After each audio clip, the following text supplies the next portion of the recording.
जय माता दी दोस्तों, स्वागत है आपका मेरे यूट्यूब चैनल दिव्य भक्ति में। तो कैसे हैं आप लोग? आशा करती हूँ कि स्वस्थ होंगे, मस्त होंगे। तो आज की वीडियो में मैं आपके लिए लेके आई हूँ अष्टमी नवमी तिथि कब है, कन्या पूजन कैसे करें। तो आपको संपूर्ण जानकारी मिलेगी, तो वीडियो में अंत तक बने रहिए। वीडियो अच्छी लगी तो वीडियो को शेयर जरूर करिए। तो चलिए वीडियो को स्टार्ट करते हैं। चैत्र नवरात्रि हिंदू धर्म का प्रमुख पर्व है जो हर साल चैत्र महीने में मनाया जाता है। इस दिन से हिंदू नववर्ष की शुरुआत होती है, जिसका इंतजार सभी को साल भर रहता है। ये दिन सभी के जीवन में नई उम्मीद, खुशियाँ और तरक्की समेत लाभ से जुड़े कई अवसर लेकर आता है। इस वर्ष 30 मार्च 2025 से चैत्र नवरात्रि शुरू हो चुकी है, जिसका 6 अप्रैल 2025 को रामनवमी के दिन समापन होगा। इस दिन देवी की भव्य पूजा अर्चना साथ साथ कन्या पूजन का भी विधान है। धार्मिक मान्यताओं के अनुसार नवरात्रि में माँ दुर्गा का आशीर्वाद पाने का अवसर, इसलिए 9 दिनों तक सभी भक्तजन देवी की आराधना के साथ साथ उपवास भी रखते हैं। इस दौरान नवरात्रि व्रत का पारण हमेशा अष्टमी या तो नवमी तिथि पर करते हैं और उसके पहले कन्या पूजन भी किया जाता है। परंतु इस वर्ष अष्टमी नवमी तिथि को लेकर भक्तों में बहुत ही कन्फ्यूजन बना हुआ है। जैसे तो आइए जानते हैं इस वीडियो में के माध्यम से कि इन अष्टमी नवमी की सही तिथि क्या है। इस बार चैत्र महीने के शुक्ल पक्ष की अष्टमी तिथि की शुरुआत 4 अप्रैल 2025 को रात 8:12 पर होगी। इस तिथि का समापन 5 अप्रैल 2025 रात 7:26 पर होगा। उदय तिथि के मुताबिक अष्टमी 5 अप्रैल 2025 शनिवार के दिन मनाई जाएगी। ऐसे में अष्टमी पर कन्या पूजन करने वाले लोग इस दिन कन्याओं को भोजन करा सकते हैं। किसी के दिन अष्टमी पूजी जाती है तो किसी के दिन नवमी। जिसके घर अष्टमी पूजी जाती है वो 5 अप्रैल को कन्या पूजन कर सकता है, और जो अष्टमी का व्रत रखते हैं वो भी 5 अप्रैल को अष्टमी का व्रत रख सकते हैं। अब हम जानते हैं कब है नवमी। इस साल 5 अप्रैल को नवमी तिथि रात 7:26 पर शुरू हो रही है। इसका समापन 6 अप्रैल 2025 को रात 7:05 पर है। ऐसे में 6 अप्रैल 2025 को रामनवमी मनाई जाएगी। आप इस तिथि पे कन्या पूजन के साथ साथ अपने व्रत का पारण भी कर सकते हैं। तो अब हम जानेंगे अष्टमी पे कन्या पूजन का मुहूर्त क्या रहेगा।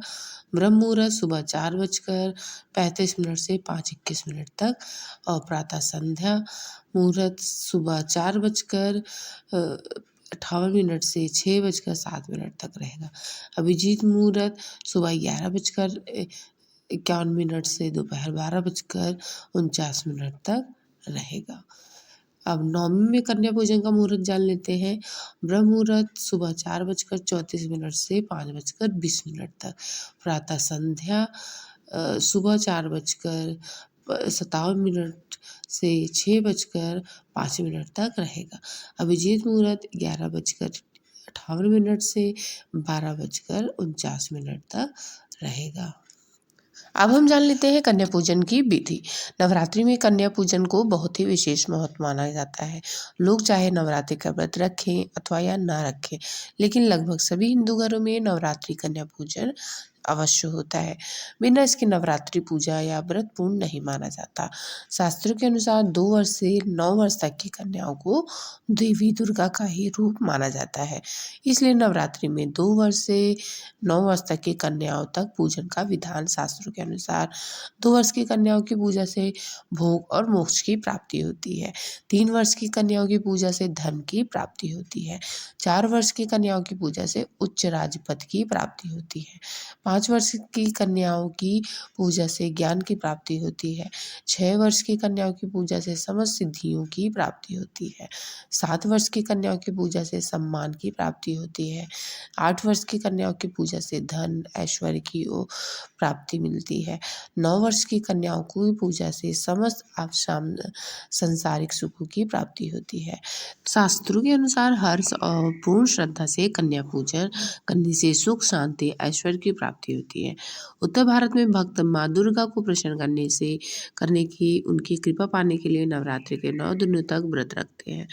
नवरात्रि व्रत में अष्टमी तथा नवमी के दिन 9 कन्याओं का पूजन करने का विधान है।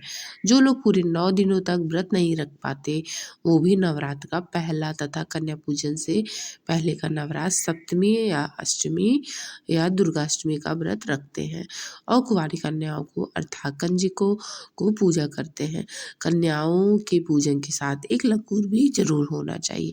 माना जाता है कि लंगूर यानी छोटे लड़के के बिना पूजा पूरी नहीं मानी जाती। तो कन्या पूजन करते समय सबसे पहले सभी कन्याओं को एक एक करके उनके पैर धोएं, फिर उन्हें एक साफ आसन पर बैठाएं। उसके पश्चात उनके हाथों में कलावा बांधकर उनके माथे पर रोली, कुमकुम और अक्षत का टीका लगाएं। उन्हीं कन्याओं में से किसी से घर के सभी सदस्यों के से हाथ में कलावा बंधवाएं एवं माथे पर टीका भी लगवाएं। दुर्गा माँ को हलवा, पूड़ी, खीर, चने एवं फल का भोग लगाया जाता है। यही प्रसाद कन्याओं को भी भोजन के रूप में खिलाया जाता है। कन्याओं को प्रसन्नता पूर्वक भोजन कराते समय उन्हें एक बार बीच में सभी वस्तुएं दोहरा के दें अर्थात दोबारा दे दें। कन्याओं को भोजन कराने के बाद उन्हें अपने सामर्थ्य अनुसार भेंट, उपहार और दक्षिणा भी दी जाती है। कन्याओं को लाल चुन्नी और चूड़ियां भी चढ़ाई। मान्यता है कि इस प्रकार प्रसन्नता से विधि पूर्वक कन्याओं का पूजन करने से माता अति प्रसन्न होती है, अपने भक्तों के सभी संकटों को दूर करने एवं उनकी सभी मनोकामनाएं पूर्ण करती हैं। तो इसी तरह आप नवरात्रि के अष्टमी नवमी का व्रत रखें और माता रानी की आराधना करें और कन्या पूजन करें। इससे माता आपके जीवन में खुशियाँ लेके आएंगी और आपकी हर मनोकामना पूरी करेंगी। तो इसी के साथ मैं अपनी वीडियो को समाप्त करती हूँ। आशा करती हूँ आपको ये वीडियो अच्छी लगी होगी। तो चलिए मिलते हैं एक और नई वीडियो के साथ। तब तक के लिए जय माता दी।